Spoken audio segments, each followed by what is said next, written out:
What up, world? It's your boy, Oscar Mike, and today is the last segment that I said I'll drop a video every day this week tackling, subjects that you guys want to tackle. But before I start, I want to shout out to my boy, Rico Da Silva. He's in the hospital right now. Hey, man, I wish you a speedy recovery, and let's get back to this money. All right, so let's talk money. If you've ever read the book Rich Dad, Poor Dad, there's another book called The Cash Flow Quadrant. It's by Robert Kiyosaki. I find this information to be true, so I'm going to quickly go over it with you. If you want me to go deeper into it, put something in the comment section, and I'll go even deeper into it. But it goes a little bit like this. There's 4 ways that you can get money. The ESBI. The E stands for employee. That's what most of us are. W-2 income. This income is taxed the highest, okay? Like on my 6-figure income, I'm taxed very, very high on that income.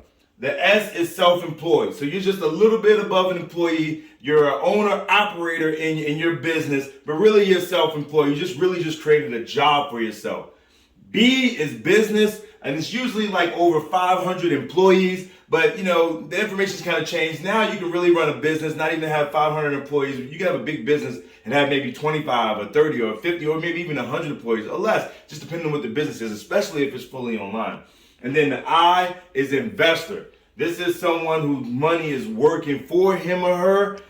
They invest and they get some type of passive income from it or some type of long-term gain from it. All right, where you really want to be is here, all right? Or be what they call a hybrid. My buddy Antonio Stewart, he's a mortgage broker. He talks about the hybrid all the time, where you're an employee, you own a business, and you invest, all right? But let me tell you something, man. Where you want to be is in here, the B and the I. You want to be a business owner, and you want to be an investor. When I was young, my parents told me, go to school, get good grades, get a good job. I went to school, I got good grades, I got a good job, and guess what? It didn't make me rich.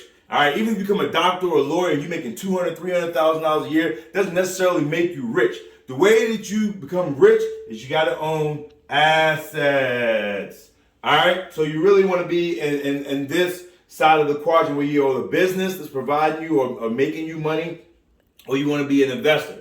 All right, so let's talk about getting the money. All right, get money. All right, so how do I get money? I have a business. I got an e-commerce business. Doesn't really make a lot of money. I'm not going to really lie, right? But I also got ebooks. I got, I get rents. I got grass, cut some grass, and I got a job. So I'm getting money like and then I got dividends.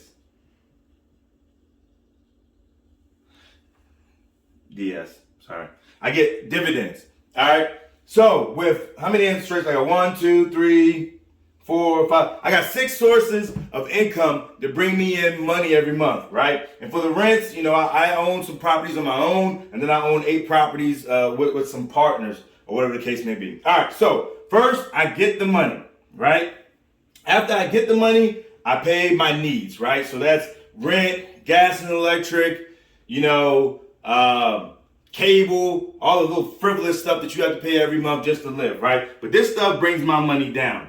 These bring my money up. All right. So I put my money into real estate. I get the money, I pay my needs, then I put my money into real estate.